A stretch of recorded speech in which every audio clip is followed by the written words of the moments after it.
9/11 call that came after the funeral. They folded the flag for him at the little brick church on Ellsworth Avenue, and the wind tried to take it twice before the honor guard's hands persuaded it to behave. It was a raw Thursday in late January in a river town in southeastern Ohio, the kind of cold that makes sound travel farther than sense. The man in the casket was Eamon Ridge, a volunteer firefighter and the sort of neighbor who shoveled 2 extra porches without mentioning it later. The service ended at 4, the last handshake landed at 4:20, and by nightfall, the street had gone back to being only a street. At 9:13, Leora Penn took her seat at the county dispatch console, slid on her headset, and watched the board come alive. At 9:31, the line marked 911 flashed with a familiar number. His number, the man everyone had just buried. Before we begin, tell me, where are you listening from and what time is it there? Leora had fielded storms and barn fires, and wrong turns called in as kidnappings. She had coaxed calm from people whose words came like hail on a tin roof. She had heard the first breath of a baby through a phone held in shaky hands, and the last breath of a stranger who needed someone to hear it. She was 34, kept her hair short to keep the headset from snagging, and wore a gray cardigan because the room ran cold to keep the computers honest. Her desk held 2 photographs wedged into the bezel of the monitor. One showed a river in summer, green as a promise. The other showed Eamon and his daughter Cass standing in front of the station engine with that look people get when duty gives them a reason to grin. The year was 2022. The county had upgraded the system, and the board pulsed with the soft light of new money that still felt like a borrowed suit. Lines identified towers and cross streets. Repeat callers had little tags. When Eamon's number flashed, it wore the tag she had put on it a year ago, Station 4. Her stomach made a small, foolish turn. Her hand did not. She tapped the line open. 911. What is your emergency? Static, not empty. The kind of static that carries weather in its mouth. A faint hiss like tires on wet asphalt far away, then a click as if someone had covered the microphone with a thumb and lifted it again. Leora glanced at the automatic location box. The system offered a circle that could have been a dozen blocks wide and no more. The tower showed the bluff above the river. The timer on the call rolled past 10 seconds, then 15. The headset warmed in her hand. "Hello," she said, voice even, the way training turns fear into architecture. "If you can speak, I am here." Something moved under the static. A breath, slow, disciplined. The way firefighters learn to breathe through a mask like they are rationing the ocean. She had listened to Eamon for years as he called in traffic stops and barn smokes and mutual aid requests in that unshowy voice he kept, even when the ceiling thought it was tired of being a ceiling. Her throat tightened without permission. The board did not care. It kept time. The night supervisor, Brandt, rolled his chair closer, not touching her cord. He was 50, part-time philosopher, full-time keeper of snack drawers. His eyebrows asked a question he did not give words to. Leora tapped a note onto the incident log with deliberate fingers. Caller number displays as decedent from earlier funeral. Open line. Faint audio. Possible misroute for memorial device. Possible spoof. Monitor. "Eamon," she said quietly, because sometimes names open doors the way keys do. "If you can hear me, give me any sound." The line breathed once more, then found a voice. Not bright, not ghostly, a man speaking like someone who had walked all day and only now remembered he could sit. It said one sentence, 3 words, patient, back door locked. Brandt's hand hovered over the radio mic. Leora nodded once. He paged Station 2 because Station 4 was morning, and Station 2 would show up with their coats half buttoned and their hearts arranged like a team. He sent them to the Ridge home on Quint Street, the small white place with a porch swing that had never let a guest feel foolish for needing to sway a minute. Leora kept her voice on the line. "Back door, locked," she repeated, writing it, hearing it, feeling the way the sentence wanted to be a map. "Is someone inside?" Nothing answered at first. Then a second sentence, softer. "Cass asleep. Brant's fingers were already moving the way piano players do when the song makes them want to be faster than they are. Officers on the midnight swing shifted their routes without complaint. The medic crew out of town angled their rig toward Quince in case Grief had found a trick that needed medical names. Leora sent a quick text to the on-call clergy liaison because the county did not believe in letting families be alone with what they could not name. "Amen," she said, "steady. We're sending them. Stay with me if you can." The line hissed like rain on a steel roof, and then went quiet. Not the click of a hang-up, the kind of quiet a room makes when a story finally sits down. The call timer rolled to 1 minute 23 seconds, then stopped. Disconnected, the board told her, cheerful as a toy that believes its work noble. Brant opened his mouth and then closed it. He reached for his coffee and decided it was the wrong kind of night for coffee and reached for water instead. Leora sat very still for a moment and felt the way adrenaline stands up in your body and refuses to sit until you give it a task. She gave it the task of listening. The lines danced with ordinary need. A possum in a kitchen. A husband who had cut his hand on a jar. A neighbor who had heard a window break and then realized it was the television. Her hands did their work. Her ear held a room for the line that had gone quiet.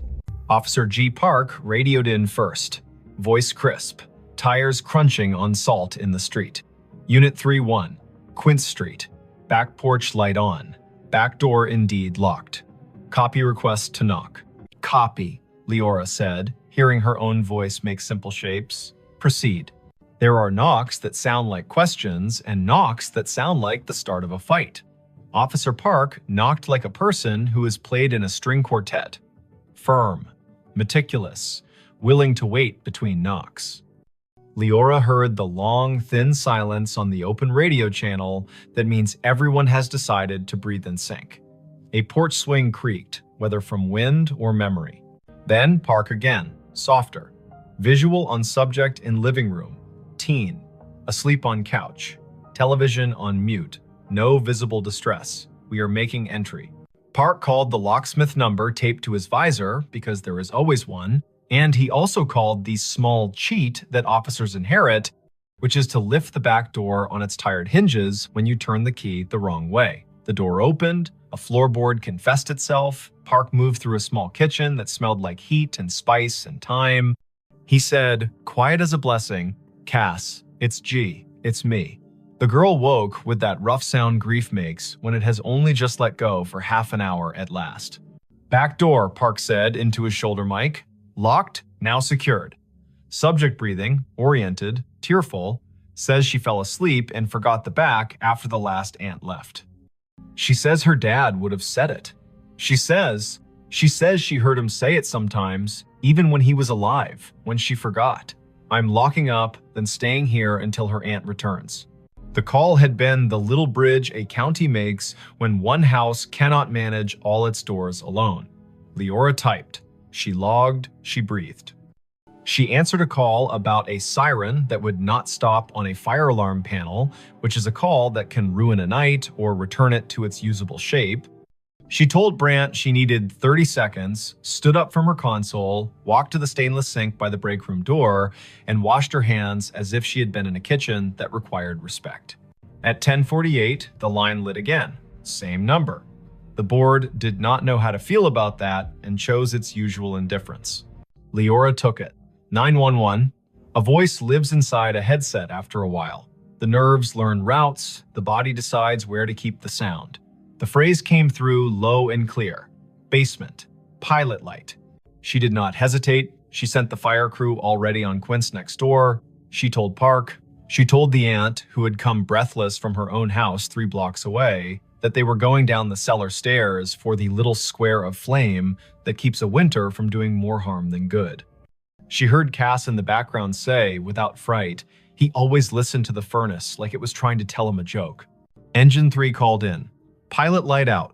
Gas smell minimal. Windows open. Relit. Carbon monoxide monitor registers safe. A firefighter Rowe, who had once done stand-up for exactly 2 open mic nights, and then decided his comedy belonged in the bay with his coworkers, added gently, Whoever called this in has good ears. The board calmed, the town kept its little noises, the river told the ice what to do, and the ice obeyed or not. Leora's shift slid past midnight. At 1:19, she poured tea she did not want and drank it because warm things are a kind of law. At 1:40, an old man reported a woman knocking on his side door asking for a light, and she sent Park and his partner again, and it turned out to be a neighbor who had locked herself out, and they laughed about solutions and did not mention grief, so it would not be tempted to take that house too. At 2:19, when the dispatch room feels like a lighthouse that forgot whether the bay is wide or just an eager creek, the line lit a third time. Leora did not say amen out loud. She let the humanities teacher voice in her head that once told her names have heft say it for her. 911. This time, the sentence was longer. Not elaborate, not difficult. The kind of sentence men say when they've spent their lives making tool lists. Check the pan on the back burner. Leora's fingers moved before she could tell them to, and 10 seconds later, Park said on the radio that a pan of oil sat glowing on the stove, forgotten by a cousin who had come bearing food, and then wept, and then gone to call another cousin and set the phone down on the porch rail. Park killed the burner, slid the pan onto a cold eye, and said, "Tell whoever's on that line thank you again." She said, "I will," and understood how inadequate that was, and also how there is no better sentence at 2:20 in the morning when a house has been held upright by 2 extra words spoken by a man with no air left to push them. By dawn, the calls had slowed to their usual winter trickle. The board made its little satisfied beeps, the shift change crept near. Leora printed the overnight logs for the lieutenant in charge and set them in the bin with the neatness of a person who believes paper is a form of kindness. She took off her headset, set it on the hook, and let her neck decide it had been a stiff night. On her drive home, the river looked like a sheet of hammered tin under a sky that had not yet decided whether to blush. She stopped at the corner store for milk and oranges. The clerk rang her up and asked if she had been at the funeral, because everyone had been at the funeral, even if they had not parked their bodies in a pew. Leora said yes, and the clerk said he had known Eamon since they were boys, back when the river took 2 boys and gave back 1, and how the one who came back had never raised his voice again, unless it was to make a frightened kid laugh in a smoky basement. Leora listened. The clerk put 2 extra oranges in her bag, the way men do when they feel the night reach its hand into the room and cannot keep all the light from leaving. She slept until noon and then sat in her kitchen with the radio low and the blinds open to teach the afternoon how to behave. Her phone chimed with a message. It was Cass. Leora had given her number to the aunt without thinking, and nothing about this felt like a boundary violation now. The message was a picture of a backdoor lock and a caption. "He did it again, thank you." She replied, "You did it." He reminded, "That is a team." Cass sent back a heart in the color teens choose when they mean it and do not want to seem silly. Word traveled without gossip's teeth in it. People told each other the version they could bear. Some said the call after the funeral had been a trick of towers, an echo, a message scheduled by a grieving mind that had set a reminder on a phone. Some said Eamon was still doing his rounds, making sure pilot lights and pans behaved. The chaplain said he did not know the mechanics of it and did not care, that love gets to serve in whatever uniform it likes. The fire chief said quietly to Leora, "If my number ever lights your board and I am not in a position to help myself, send the crew. I will not be offended if you use my name to get them there faster." It is Wannon. The next week brought the kind of snow that erases the edges of things. Leora worked 3 overnights in a row and learned to sleep in squares of 4 hours like a cat. She took a call from a man who had found his wife on the floor and guided him to count and compress, and the medics arrived before the counting rasped the hope out of his voice. She took a call from a woman who had locked herself in a bathroom because her boyfriend had stopped being gentle, and she kept the woman talking about the photograph on the wall while the officers climbed the stairs 2 at a time. She did not think about the line until it lit again 2 Fridays later at 1 in the morning. She kept her voice clean. 911. Eamon's voice came again, thinner, like a person speaking through a scarf. It said, in a tone part instruction and part apology, "Box of matches in the junk drawer beside the oven. Throw them out." She told Park. Park went. He opened the drawer and found a box that had wicked itself damp and mean. He took it to the back porch and soaked it and binned it, and then came inside and wrote a sticky note for Cass that read, "Your dad told on you." She woke to it and laughed in that shocked way laughter has when it has been given back its license to exist. Not every call was that kind. Once, the line connected, and all Leora could hear was faint wind and the hollow tick of a cooling engine, and she understood, without needing the lieutenant's later confirmation, that this had been the night the station bays opened, and Eamon's truck had been driven back from the long, slow procession, and the engine had clicked in that language. Machines use to admit fatigue. Once, the line carried only a sound, like boots on gravel, exactly 3 steps, then the pause of a man looking at a sky he used to know from a ladder truck. Once, nothing came at all. And still, she stayed on the line the way you stay on a porch after a friend has gone inside, just in case one more sentence needs to come out and walk around in the air. Spring loosened the river. April made the churchyard look less stern. Cass finished school with a concentration that made her teachers write small notes on the bottom of her papers. "You have turned into a person who trusts herself." Leora saw her at the station on an open house Saturday, and the girl hugged her the way nieces do their aunts without asking for the right to be related. They stood under the engine bay's great door and listened to the way small kids treat sirens like musical instruments when given permission. Cass said she sometimes still heard it, the way a voice comes into a room without needing to open the door. She said the voice had told her to bring in the porch rug before a thunderstorm that would have flung it across the block. She said the voice had told her to drink water before her stomach had the language to beg for it. "What do you think it is?" she asked, not demanding that it be a ghost or an algorithm. "I think you live in a county where people answer one another when called," Leora said. "I think sometimes lines open from one room to another because the rooms were built that way by love. I think if we say it out loud too many times, the day will get shy and pretend it never happened. And I think your dad trained his whole body to go when someone needed a sentence, and I do not know what training looks like later." Thanks for watching Allen's To Help Pray. Cass nodded as if she had been offered advice about lifting with her legs, not her back. She put her hands on the engine's bumper like a kid checking the pulse of a whale and whispered thanks in the dull shine where she thought it might carry. The last call came in July, on a night that smelled like cut grass and the electric promise of storm. The board was quiet. Brant had his feet crossed at the ankle, the way he did only after midnight when the county behaved. The line lit. Leora took it with the care of a person accepting a candle in wind. 911. There was no static, no breath, only a single word, perfectly ordinary, soaked in a patience she would remember until the last hour of her life. Enough. "Enough what?" she asked. Back straight, pencil ready. The word came again, a thought set gently on a table. Enough. Then a long exhale, the temperature of a day in which someone has put down a tool they are proud to have used and is ready to wash their hands. She typed the word. She did not send units. She did not mention it to Brant until the end of the hour, when she said it out loud the way you say a number twice to make sure you got it right. He nodded. He threw a cough drop to her like a baseball, and she caught it and laughed because bodies insist on living. There were no more calls after that. The system reassigned numbers as systems do. The board forgot how to glow with that tag. When Leora sat at her desk and the photographs leaned against the monitor made their steady witness, she still sometimes heard the faint tap of a firefighter's gloved hand on a doorframe, the universal signal for ready. She bought a small, heavy key hook for her own kitchen, put it by the back door, and never forgot again.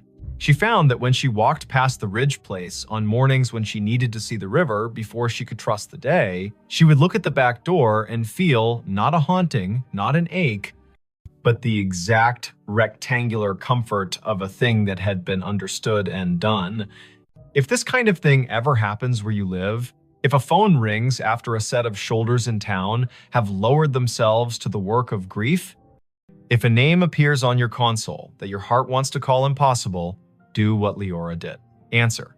Stand in the narrow bridge between rooms, ask short questions with soft edges, send help, write down exact words. The world is made of exact words and the work that follows them. Believe nobody and nothing too hard. Let the river decide what is memory and what is rumor. And when the voice finally says enough, let your hands say thank you by resting them, palm down, on the desk you have kept clean so the night can put its weight there for a minute. And if you are sitting in your kitchen with a back door that gets forgetful, say the date out loud to bring the day to heal. Late January 2022. Early April 2022. The hot night in July when rain forgot its manners. Say the town's name so it will remember it has one. Say Amen. Say Cass. Say Leora. Practice the sentence that saved a pan and a pilot light in a teenager who deserved a house that understood locks. Back door locked. Then lock it, then sleep. The county will keep its watch. The river will balance its own ledger. Somewhere, a dispatcher you will never meet will lay a pencil down on a pad with a line drawn through the last open box, a small, perfect check that means this part of the night is finished and the next part may begin. He found a staircase in the lake it still goes up. He saw it when the wind fell off and the lake lay down like glass, a sudden stillness that made every shoreline detail stand at attention. The afternoon sun had taken a step toward evening, yellowed and steady, and the north cove of Lake Lanier went calm enough to show the bones under it. He cut his aluminum skiff to idle and drifted toward the pale shoulder of exposed clay. There, not random at all, a run of stone steps pushed up from green water and kept going into nothing the shore could explain, even and true, as if they still believed a front door was waiting at the top. Before we begin, tell me, where are you listening from and what time is it there? This was late September 2022, after a summer of stingy rain and long afternoons when the heat felt like it had signed a lease. The lake sat northeast of Atlanta, a blue map of drowned hills and red clay coves, and that year it had read its gauge and decided to show some of what history had asked it to forget. Foundations revealed themselves like old teeth. The ghostly lanes of a two-lane road slipped out of the murk and pointed nowhere. Between Bald Ridge and the mouth of 6 Mile Creek, a staircase announced itself and waited for a person with the right kind of attention to see it. Riven Kettering had that kind of attention. 38. A carpenter and part-time rescue diver who liked small engines and the honest work of making broken things carry weight again. He lived in a rental off Pilgrim Mill Road with a dog who had taught herself to sleep through sirens. He was not a romantic, not really. He was the kind of man who listened to what a hinge said when it wasn't being looked at. The lake had been a job and a solace for him since he moved down from the foothills of Tennessee a decade earlier, and on afternoons like this one, he took his old skiff out to idle over the drown. The staircase began 3 steps below the surface, pale rectangles set into the clay, then climbed above waterline, slick with algae, where yesterday had touched and left. 12 risers showed drop. They marched up the bank as if they had no intention of stopping, then continued past where stone ended, the air holding their measure with a confidence that made nothing in Riven's head feel quite steady. He nosed the skiff forward until its snub bow made a soft knock against the lowest dry riser. The hull and the stone talked for a second, low and hollow.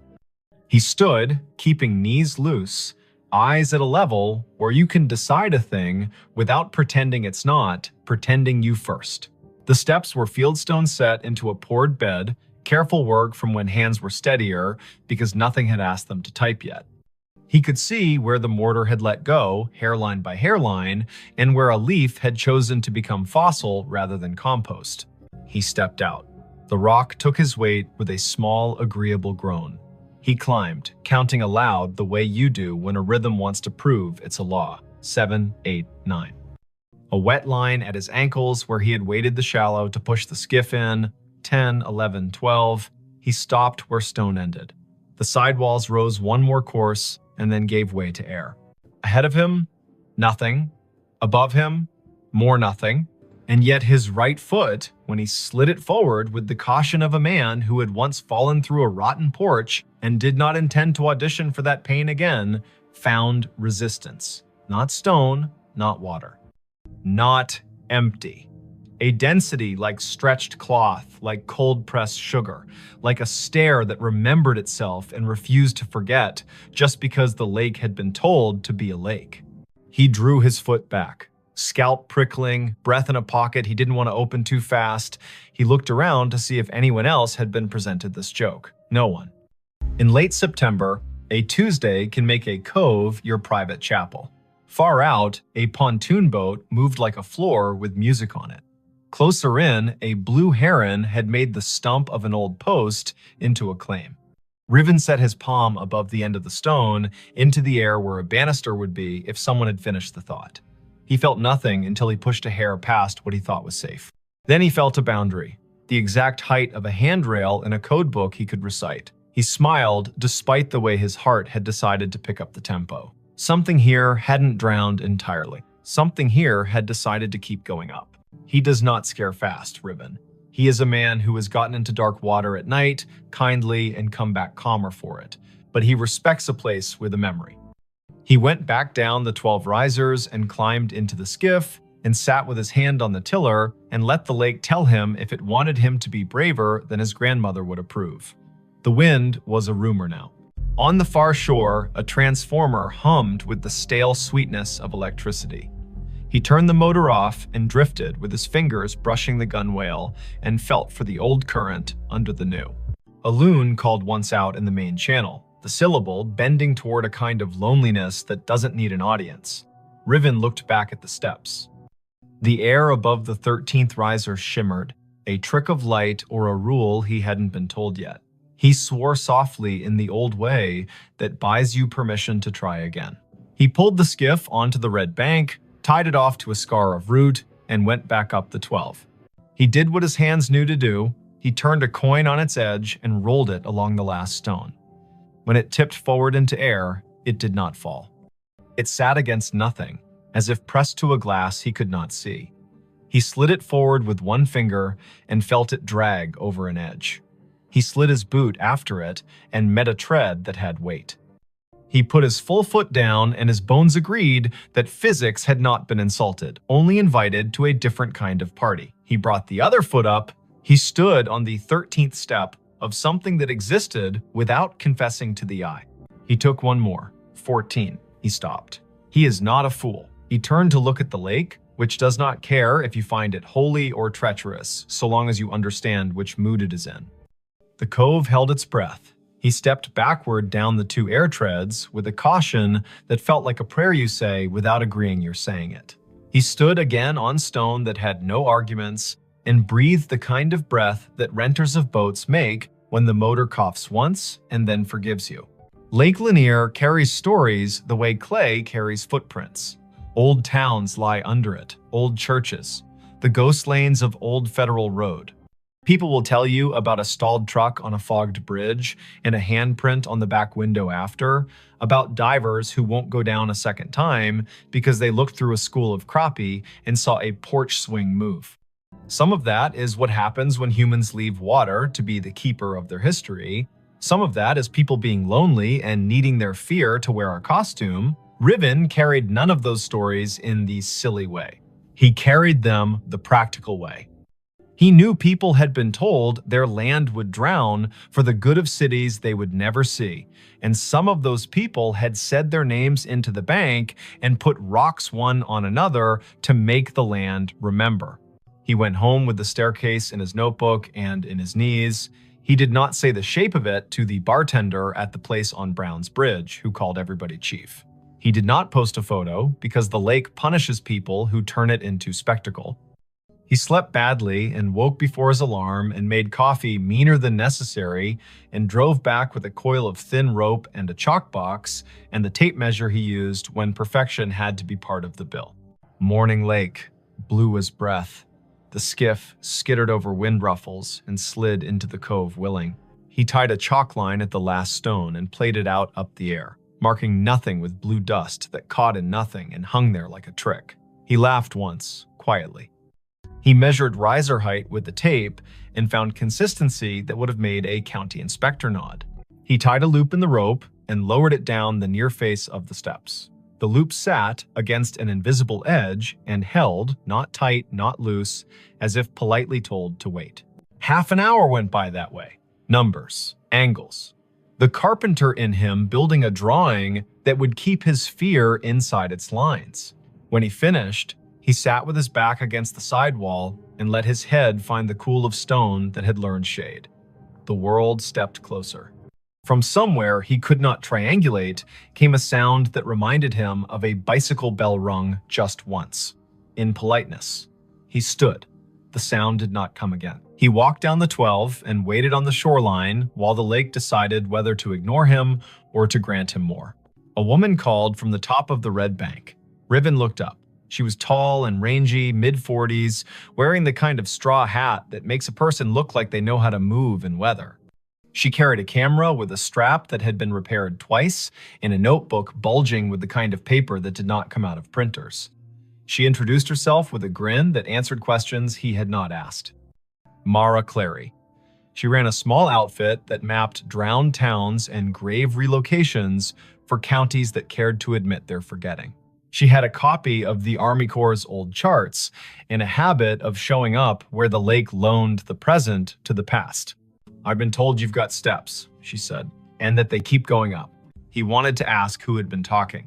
He wanted not to have his name in a stranger's mouth. But she put her hand on the sidewall like a careful person says hello to an old horse, and the way her face took in what she saw made him feel less alone in his own seeing. He nodded. He told her his name and the number of air treads he'd let himself trust. She whistled low. "Lanier tells on itself every few years," she said, eyes on the shimmer above the 13th.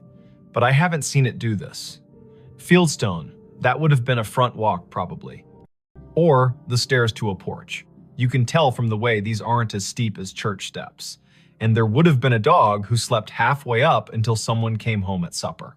"Everyone says that about any porch," he said, smiling despite himself. "Only because it keeps being true," she said, and laughed like a sound the cove had missed. They measured together, she took photos, he held a stick out over the air risers and watched the end bounce against nothing. They left offerings the old way. He peeled the paper off a peppermint and set it on the third stone step. She untied a strip of blue cloth from her hat and tied it to the root that held his skiff's rope. The lake, if it acknowledged that at all, did not show it. She opened her notebook to a page where she had copied in neat letters the names and dates of households taken when the valley was flooded in the early 1960s. 2 farms had sat on this spur, the Sumter place, the Jory place. Sumter had 5 children and a clean way with fence lines. Jory was famous for a Sunday table and a sour temperament the rest of the week. The county had cut checks and called it a necessity. The stairs could have been either family's. But on the sidewall, low near the 5th riser, they found a mark cut into mortar with a nail or a stubborn penknife. A letter. "Jay, you think Jory," she said. "Or June," he said. "Or Josephine. Or a boy who didn't get to grow into his handwriting rights, their first initial into any stone that isn't busy." The lake made a small sound against the hull, a shrug. They came back the next day, and the next after that. In the afternoons, teenagers on rental jet skis came doing grammar the water did not admire. In the mornings, a heron watched like a magistrate. Once, a man in a bass boat cut his engine and drifted nearer and asked if the invisible was real or a trick. And when Riven told him the truth, he raised his cap and said, "Well then," and idled away because some facts want to be left alone to keep being facts. On the 5th day, just after noon, when the light loses some of its slant and the lake starts its long exhale toward evening, the air changed. Riven was on the 14th invisible tread, Mara 2 below on stone, the rope tied at his ankle as if that kind of thing would help. He felt a pressure move across his shin like a child's study of a newel post. The hair on his forearms declared a vote. He looked up. Above him, a faint dark line hung in the bright. A lintel, if you wanted to pretend to see one. A line where a door might have decided to sit if it still meant to. He lifted his hand slowly and let it hover. It met resistance at the height where a latch would be if people had followed the same measurements here as they did in town. He pressed a fraction and felt the air give. Not much, not enough to invite him, only enough to say, "I know what you were asking for," and no. He withdrew his hand. He did not try again. He went back down and sat on the sixth stone step and put his elbows on his knees and let his head go heavy in the way of a man who knows the difference between a closed door and an answer. "Not today," Mara said, not unkindly. "Doesn't mean never." A storm ran around the rim of the lake that night and forgot how to come down. The next morning broke clean and noisy, with birds relieved to be right about the Sunday.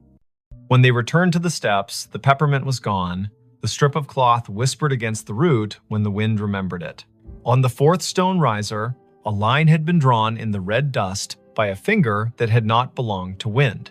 4 short lines, 1 long. The way a person keeps track of days when they are doing a job no one else is counting, they looked at each other like people who have been included in a conversation without earning it. Mara wrote down the marks in that tidy, practical hand. Riven climbed to 14 again and did not press the air where the latch would be. He listened instead. It is an old trick. The more you don't demand to hear, the more willing a place is to say its piece. Somewhere above him, at the end of the invisible run, a sound came faint, almost an opinion. The scrape of a chair, foot against a wooden floor. Once, then a breath, remarkably ordinary, let out by someone who was done with a small effort and is pleased to have finished. He let his knees bend and went back down, step by careful step. The county put out a notice, polite as a church lady, asking people not to climb anything that felt like absence. A man from the Corps came by with a clipboard and a caution that did not include humor and told them to rope the place from the bank. They tied a line and left it slack enough to be ignored by whatever needed to come and go. Mara logged coordinates and photographs and the exact color of the lichens on the sidewall. Riven made a drawing of the steps that showed the air ones the way you show trust, with dotted lines and a note that says, "As found." Word spread anyway. It always does when to leave a thing alone would be the more complicated form of love. A grandmother came and watched from the shade and told her granddaughter a story about the summer her brother rode a bike into a field that is now part of the lake and fell and did not cry, because corn leaves will cut you if you give them. An audience. A man in a Braves cap stood for a long time with his hands in the back pockets of his jeans and didn't tell anyone why his eyes kept the gloss they kept. A boy clapped once and apologized, and then asked if the staircase sounded like anything, and when Riven told him about the scrape and the breath, the boy looked toward the place where a door might be and whispered, "Thank you," like a student to a teacher who has handed out permission slips to freedom. On a Wednesday morning in early October, the lake rose 2 inches. The first stone step went green again. The 12th stayed dry. Riven set his palm to the sidewall as he had begun to do without design and said the names of the months out loud as if they were a key. Mara arrived late, hair in a bandana printed with little cranes, a thermos in one hand and a sheet of onion skin paper in the other, the thin kind that takes pencil and lets the stone's texture come up through. She rubbed the J, the nail-cut letter, and the tally marks. When she lifted the paper, the letter and the lines looked like a message written by someone whose words had to be rationed. She tucked the rubbing into her notebook with a care Riven recognized as kin to prayer. By noon, clouds built into a boast. Mara packed her camera because electric things deserve not to be insulted by weather. Riven untied the rope at his ankle and coiled it with the absent-minded competence of someone who likes ropes for the way they make order out of risk. The air above the 14th step felt different. Cooler, somehow. Denser. He looked up and wanted more than he would have admitted the week before to see something acknowledge him. Not a face, not a figure, an idea. The lake refused. It kept to its rights. Before the storm broke, a small group arrived in silence. Not tourists, not thrill seekers. People in good shoes that did not belong to docks. A woman in a navy blazer. A man whose tie had been loosened by degrees and had stopped at 3. An older woman with a cane that looked like it had been carved by someone who understood trees better than money. They stood on the bank above the line and watched the steps like people watching someone figure skate after having once skated the same routine 3 decades ago and remembering what the body used to hold. The older woman spoke first, to the stone, not to the living. "You kept it," she said. "You stubborn thing. I told them you would." She introduced herself when Riven climbed down to the bank with his curiosity plainly showing. Ada Sumter Jory. Not a marriage, she was quick to clarify, but a habit of names borrowed and kept. Her father had been a Sumter, her mother a Jory by necessity and grievance. She had been 10 when the men from the government came and put stakes on the hill and told her they were measuring to make the river useful.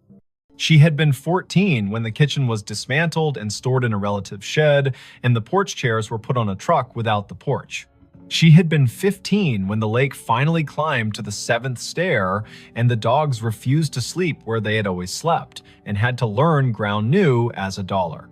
"My granddaddy set those stones," she said, chin lifting toward the steps. He knew the grade by eye. House stood there. She pointed at the air, ran long that way. Kitchen at the back, where mornings were honest. Stairs to the sleeping rooms tucked in right of the door. He told me we build stairs for coming and going and for waiting. That last part is where the world gets the math wrong. She cleared her throat once, a small thing that meant a larger thing had moved through it. "My brother wrote his letter J in the mortar before it set," she said, and smiled fully for the first time. He was 5 and mad because he had not been allowed to carry a stone and needed to have done something the porch would remember. They watched the lake together as it considered which forenoon belonged to which afternoon. Mara showed Ada the rubbing, and Ada put her palm on the paper like a hand over a baby's sleeping flank. "He stayed mean," she said of Jory, but without any real heat. But he loved that stair. Sat halfway up when he had nothing to do and the weather had nothing to argue about. Played that little bell you keep hearing because he liked the neatness of a sound that stops when you take your finger off it. The storm arrived, they covered what needed covering, the skiff rocked and complained, and then remembered it had been in worse moods and calmed. The rain washed the red dust off the risers and gave them back their gray. The air cooled like a head turning on a pillow to the comfortable side. Ada walked down to the second step and touched it like the forehead of a child with a fever breaking. "Enough," she said to the rain, to the year, to the air that had learned to hold treads. In the weeks that followed, the staircase did what durable things do when they decide to belong to more than one story. It kept being itself. The lake rose and smudged the lower steps and then pulled back like a long breath returned. Riven kept coming because he had begun to like the feeling of leaving a place better than he found it by doing nothing but listening the way a well-made chair listens when a tired person sits. Mara wrote a piece for the County Historical Society that began with the sentence, "There are places we drown and places that refuse." Ada came twice more and told the stair her brother's best and worst. And once, on a bright Sunday, when the buzz of outboards sounded like cicadas pretending to be important, she brought a tin of biscuits and left one on the 3rd step because her mother would have called it manners.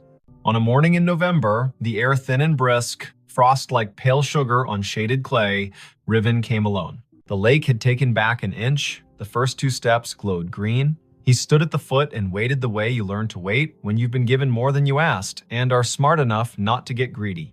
The wind came off the water and put its fingers through his hair with a familiarity he hadn't earned. Above the 14th tread, the line where a lintel would be shivered and then settled. He put his hand out at the height of a latch and did not press. "Thank you," he said to nothing and to something. He went home and made lunch and fixed a neighbor's sagging cabinet and walked his dog in the long honey of 4 o'clock. He slept that night without the lake climbing the stairs of his thoughts. He dreamed he was sanding a handrail he could not see and woke with the particular ache in his forearm that tells a man he did a good day's work in the world that matters and the one that does not need him but lets him in anyway. If you go out to Lake Lanier on a fall day after a long dry, when the wind has the courtesy to lie down and let the surface polish itself, you can find the cove if you know who to ask and you promise out loud not to bring a ladder. The staircase will be there, stepping up from water into air with the patience of a body that has learned not to argue with time. You can put your boot on the 12th stone and your breath on your rib cage and decide if you will push your foot forward into the space where the 13th waits. If you do, it will hold. Not because wonder owes you, but because someone set a measure here with care, and because sometimes the world keeps an old promise in a new element. Say the year out loud when you find it. 2022. Say the place by its names, Lanier and the valley it drowned. Say the people if you know them, Sumter, Jory. Say the letter on the wall, J. Say the noise a bicycle bell makes when a brother likes attention and the porch has all afternoon. If you leave something, make it small, a ribbon, a peppermint. A finger laid gently in dust to make a line that will blow away with the next weather. Walk back down, let your knees do what they were built to do. Put your hand on the sidewall the way you would on a friend's shoulder when leaving them on their own porch in the dark to listen to the crickets. The staircase will keep going up whether or not your eyes can follow it. It will keep its measure in the air. The lake will rise and cover the lower treads and then fall back and confess again. Boats will hum. Herons will judge. A woman in a straw hat will rub letters onto paper, and a man with a dog who sleeps through sirens will coil rope and listen. And somewhere under the calm skin of the cove, where red clay holds onto everything it can hold, a front door you cannot see will stay shut and not unkindly, practicing the hardest kind of hospitality there is, offering you a way to ascend and a way to wait, and trusting you to know which one belongs to you today. Her phone pinged at a grave with her name.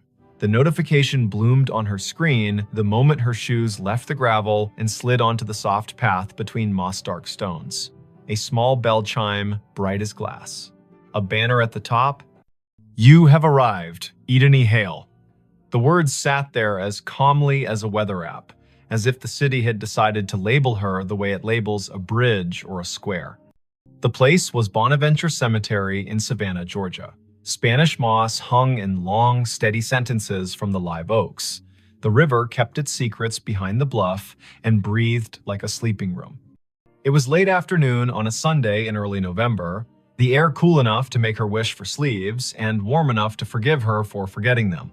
Before we begin, tell me, where are you listening from and what time is it there? Her name was Idoni Hale, 28. She worked in visitor services at a small maritime museum upriver, the kind of job that made her memorize the angles of ships and the dates when storms came ashore. She liked fonts and quiet, and the sound salt makes drying on stone. She was visiting Bonaventure because her friend Anson had flown in from Minneapolis for a long weekend, and the two of them liked places that let you feel your breath in your mouth. The year was 2021. Phones knew where you were within decent intimacy. Some headstones wore small plaques with codes that asked to be scanned and promised a story. They had parked on Bonaventure Road under an oak that had learned to be older than most houses.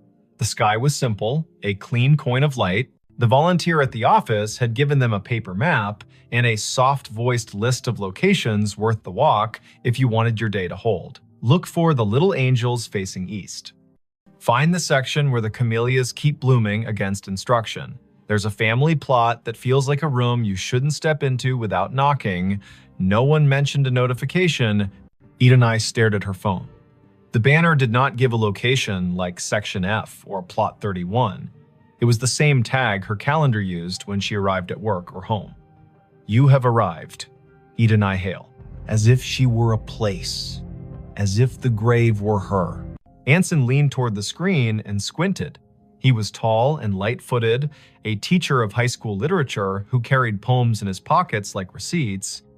He read the banner and then her face and made a small arranging motion with his hands, the way he does when he wants to place humor where fright is trying to sit. That's a bug, he said, not unkindly. Or a geofence you made and forgot. Did you tell your phone to remind you to be yourself today? She clicked the banner to see where the phone thought she belonged. A map opened, a blue dot pulsed with the steady patience of a small heartbeat. A gray pin sat 100 feet east in a section labeled McAllister. The pop-up bubble above the pin read Ideni Hale in the same unsentimental font. She did not have a virtual contact called a cemetery. She had not created a reminder to arrive at her own name. The phone had decided the path curled between stones with dates that made you speak them out loud, because numbers are easier to hold when they come through the mouth. 1873, 1920, 2009. The Oaks leaned as if sold on the idea that the living need rehearsal space. Anson spoke a tour fact about a poet who loved this place and whose plaque visitors touch in a small, quick superstition. Idoni nodded because liking facts is a way of staying steady. Her pocket shook again. Another chime, the same banner. You have arrived. Ideni Hale. She breathed the way the yoga teacher on the internet tells you to.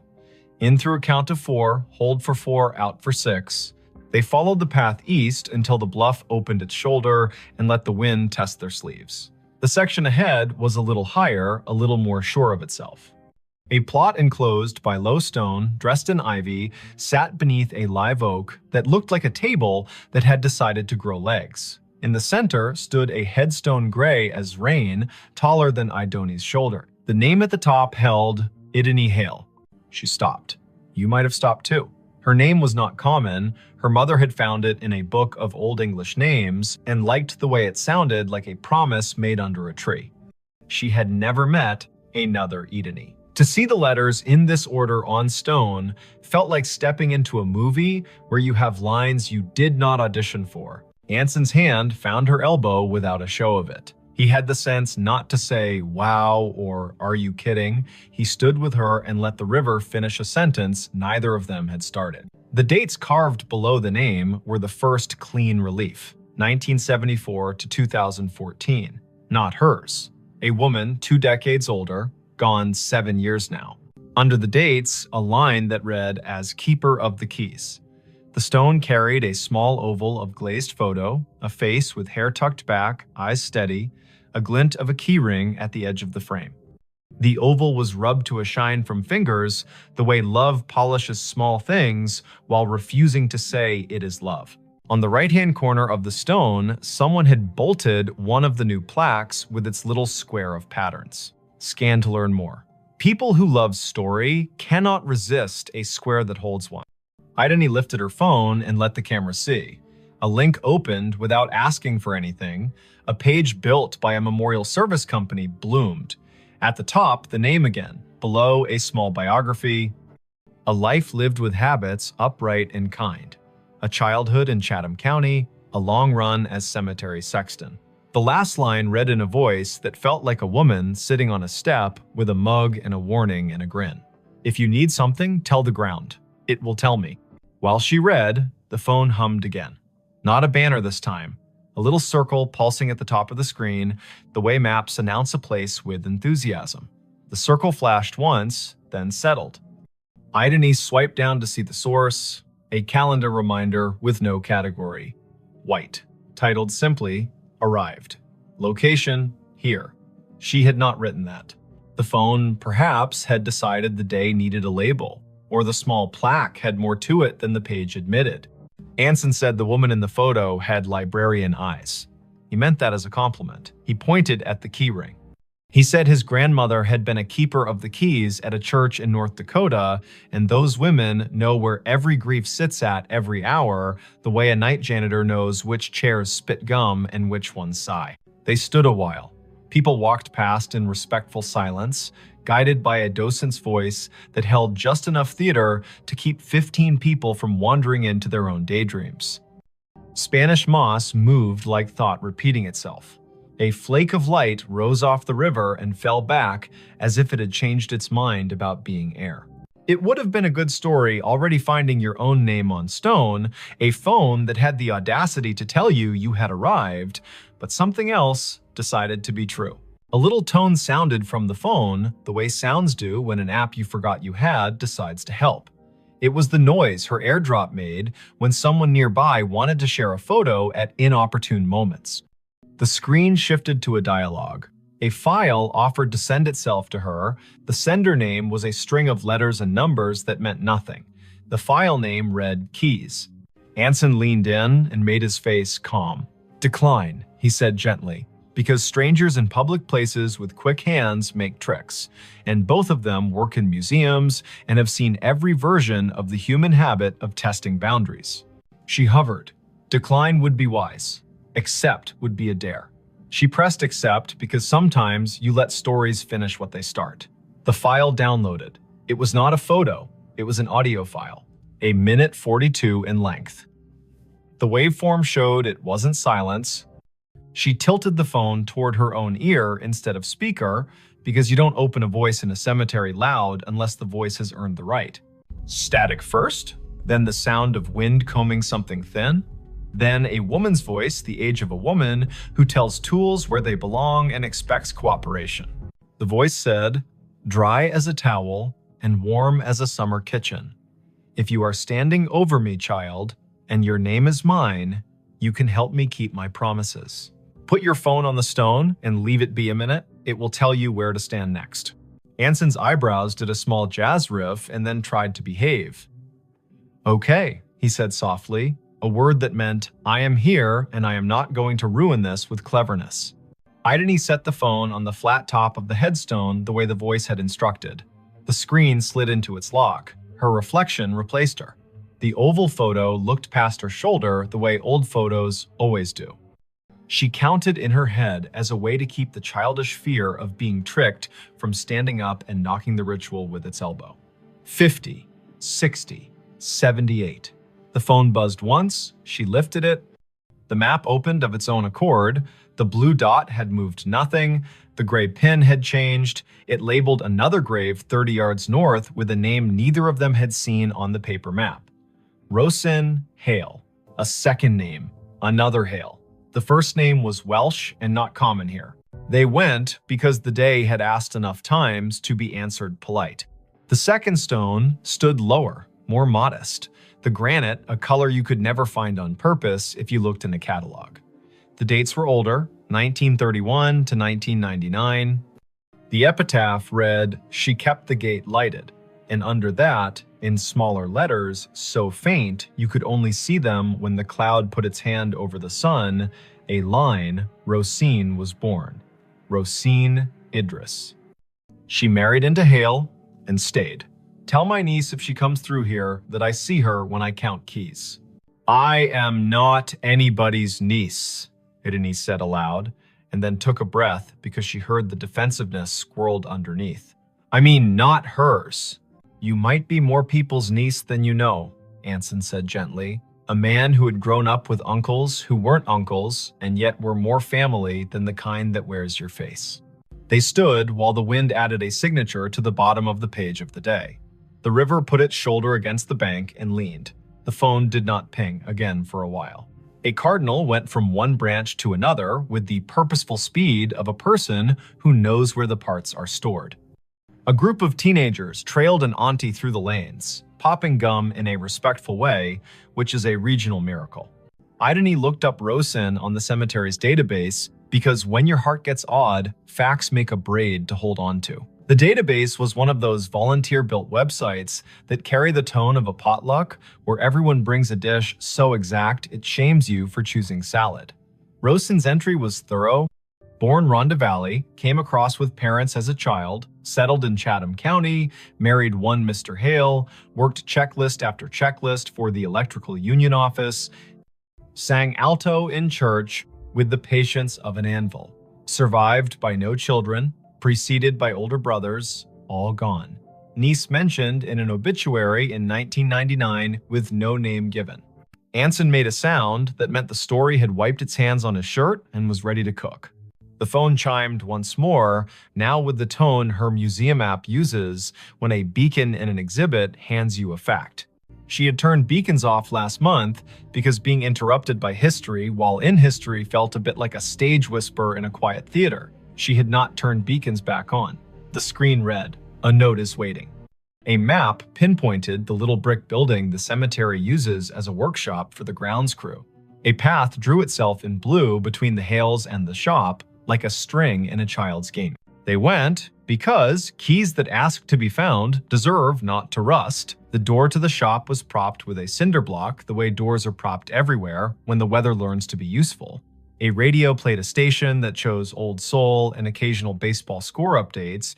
No one was at the counter. A bell stood there anyway, the kind that rings a sound like a glass penny. Anson rang it because he likes participating in obvious rituals. A man in his 50s with a badge that read August came in from the back, wiping his hands on a rag that had earned its keep. "You folks need a map?" he asked, then took a longer look at their faces and revised. "Or a minute." "We were by the hailstones," Idony said, and watched the way a man looks when a rhyme finds his ear and tells him it cares. August nodded. "Course you were," he said. "I keep an envelope for that family. Been waiting on who it's waiting on." He reached under the counter, where drawers have learned to hold what should not be lost, and brought up a large yellow envelope with a blue paperclip that had rusted a little by choosing weather. The envelope had 3 words on the front in tidy block letters. For the next Idony, heat went across her face like an honest light. August saw it and stilled. He handed her the envelope the way people hand one another babies, meaning well and moving slow. She opened it with her thumb. Inside, 3 items. A small brass key, old, not ornate, with teeth filed like a decision. A folded sheet torn from a spiral notebook, edges soft with years. And a wallet-sized photo of a woman in a blue work shirt with a name patch and a grin you could feel on your back like afternoon Sunday. The patch read, "Idony." The face belonged to the woman on the first stone. The note was written in blue ballpoint in a hand that pressed harder than paper deserves. It read, "Simple. For the next Idony in this county who can hear me the way a key hears a lock. My niece is out there." She won't say yes to the word niece because words are stubborn. She'll need to open the box in the old mausoleum we keep for tools and favors. The key is for the small door on the left. Lift on the latch while you turn. The box has what belongs to her and me and her grandmother. If she is standing at my stone with a phone, she will know that I know. Don't bring a crowd. Bring one friend who reads instructions with his eyes. Leave the key when you are done. We can count without hands here. "I'm not someone's niece," she said again, and heard how the sentence grew less certain with practice. Her mother's family tree began and ended in a different state. A line of women who told polite lies to spare one another the sharp edges and did their grief in broom closets. Her father had not survived long enough to name distant relations. He had left behind a bent screwdriver and a smell that her body still could find when a day asked. Anson's hand found the counter in a quick pat, like checking for keys as you leave the house. "You don't have to be a niece to be the person meant to do a thing," he said. "But also you might, and it might not matter how that happened." August tapped the counter twice, a habit that sounded like a yes. "The small left door," he said. "People never see it. Take the path behind the office and go right at the angel with the missing hand. The mausoleum is the little brick one that looks polite. The left door sticks the way a lie sticks to a room. Do what the note said, lift and turn." They went back into the light. The blue string on the map did not bother now to draw. The path knew their feet.